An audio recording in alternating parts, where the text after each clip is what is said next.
Shri Swami Samarth. Hi hello नमस्कार, मी सोनुप्रिया तुम्हा सर्वांचं आपल्या नवीन एका व्हिडिओमध्ये स्वागत करते. आज आपण अतिशय महत्त्वाच्या विषयाबद्दल जाणून घेणार आहोत. श्रावण महिन्यापासून श्री स्वामी समर्थांचे 11 गुरुवार व्रत कसं करावे हे मी तुम्हाला आज सांगणार आहे. श्रावणात जर 5 गुरुवार असतील तर काय करावे, या सेवेचे कोणकोणते नियम आहेत आणि अनेक भक्तांना या सेवेतून आलेला अनुभव काय आहे ते मी तुम्हाला सांगणार आहे. तर व्हिडिओ नक्की शेवटपर्यंत पहा. स्वामी भक्तांनो, 11 गुरुवार व्रत म्हणजे काय? श्री स्वामी समर्थावर पूर्ण श्रद्धा ठेवून सलग 11 गुरुवार भक्तिभावाने सेवा करणे म्हणजेच 11 गुरुवार व्रत.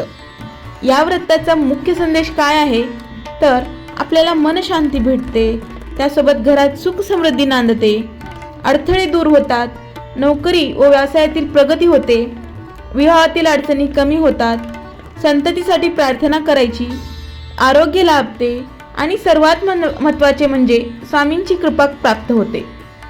स्वामी महाराज नेहमी म्हणत असतात, भिवू नकोस, मी तुझ्या पाठीशी आहे. याच विश्वासाने हे व्रत केले जाते. तर व्रताची सुरुवात कशी करावी ते मी तुम्हाला सांगते. अनेक भक्त श्रावण महिन्यातील पहिल्या गुरुवारी या व्रताची सुरुवात करतात. कारण श्रावण महिना हा शिवपूजा, नामस्मरण, जप, दान आणि व्रत या भक्तीसाठी अत्यंत पवित्र मानला जातो. या महिन्यात केलेली सेवा अधिक श्रद्धेने आणि सातत्याने केली जाते. जर श्रावणात 5 गुरुवार आले असतील तर काहीच अडचण नाही तुम्हाला या संकल्पाला सुरुवात करायला. ज्या दिवशी संकल्प कराल त्या दिवसापासून सलग 11 गुरुवार मोजायचे. म्हणजेच पहिला गुरुवार म्हणजे पहिला, दुसरा म्हणजे दुसरा, असे करत 11 गुरुवार पूर्ण झाल्यावर व्रत पूर्ण होते. स्वामी भक्तांनो, पहिल्या गुरुवारी सकाळी स्नान करून स्वच्छ कपडे घालून शक्य असल्यास पिवळे वस्त्र परिधान करून स्वामींच्या फोटोपुढे किंवा स्वामींच्या मूर्तीपुढे एक दिवा लावा. त्यावर स्वामींना मूर्तीला फुले वाहा. त्यानंतर आपण नैवेद्यासाठी काहीतरी गोड करतो. जे काही आपण घरात गोड केलेलं आहे ते नैवेद्य म्हणून अर्पण करा. हात जोडून प्रार्थना करा, हे श्री स्वामी समर्थ महाराज, मी आजपासून श्रद्धा, विश्वास आणि भक्तिभावाने 11 गुरुवारची सेवा सुरू करत आहे. माझ्या हातून काही चुका झाल्या असतील तर क्षमा करा. माझ्यावर आणि माझ्या परिवारावर सदैव कृपा ठेवा. श्री स्वामी समर्थ. तर प्रत्येक गुरुवारी काय करायचे ते मी तुम्हाला सांगते. सकाळी लवकर उठून स्नान करून घरातील देवघर स्वच्छ ठेवा. तुपाचा किंवा तेलाचा दिवा स्वामींच्या मूर्तीपुढे लावा. त्यासोबतच अगरबत्तीचा धूप लावा. स्वामींना फुले अर्पण करा, हार अर्पण करा, फळ किंवा गोड नैवेद्य दाखवा. त्यानंतर शांत मनाने नामस्मरण सुरू करा. शक्य असल्यास श्री स्वामी समर्थ मंत्राचा जप 108 वेळा करा. ज्यांना वेळ असेल त्यांनी अधिक जपही केला तरी चालेल.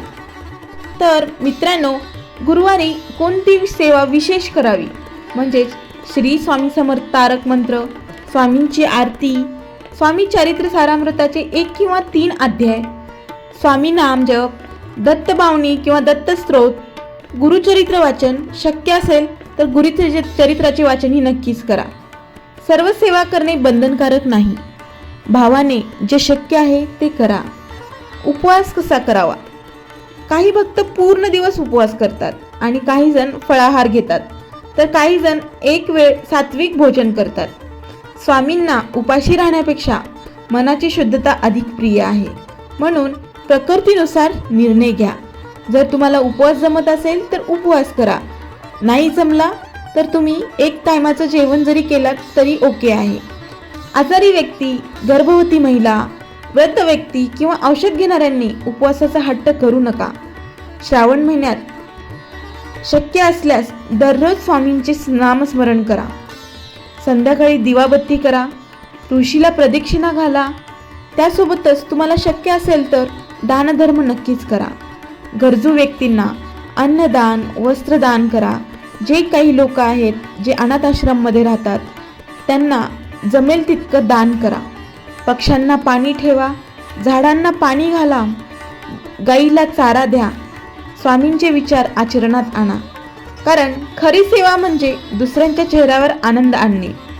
श्रावण महिन्यात 5 गुरुवार आलेत तर आपण ते करून थांबायचे का, असाही खूप जणांचा प्रश्न असतो.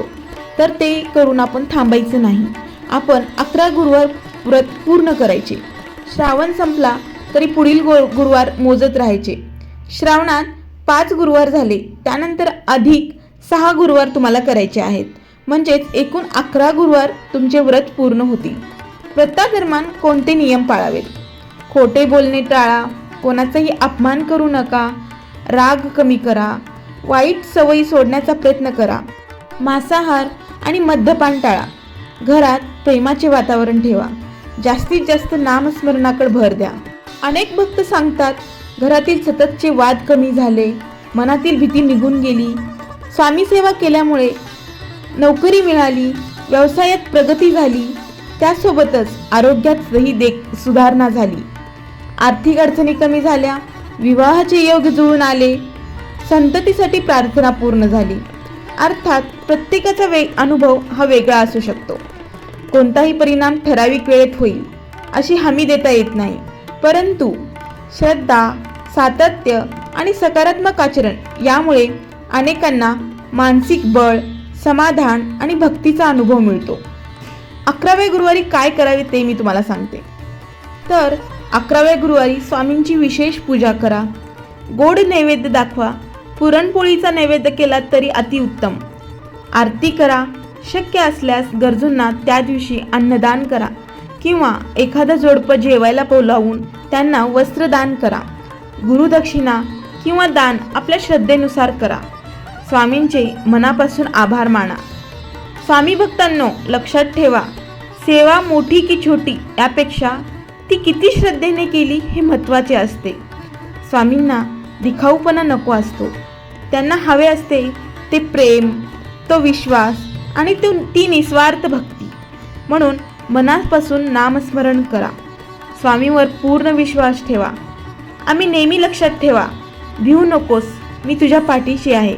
म्हणजे स्वामी तुमच्या नक्कीच पाठीशी आहेत. जर हा व्हिडिओ तुम्हाला आवडला असेल तर व्हिडिओला लाईक करा, आपल्या चॅनलला सबस्क्राईब करा आणि अशाच भक्तिमय व्हिडिओसाठी आपल्या चॅनलला सबस्क्राईब करायला विसरू नका.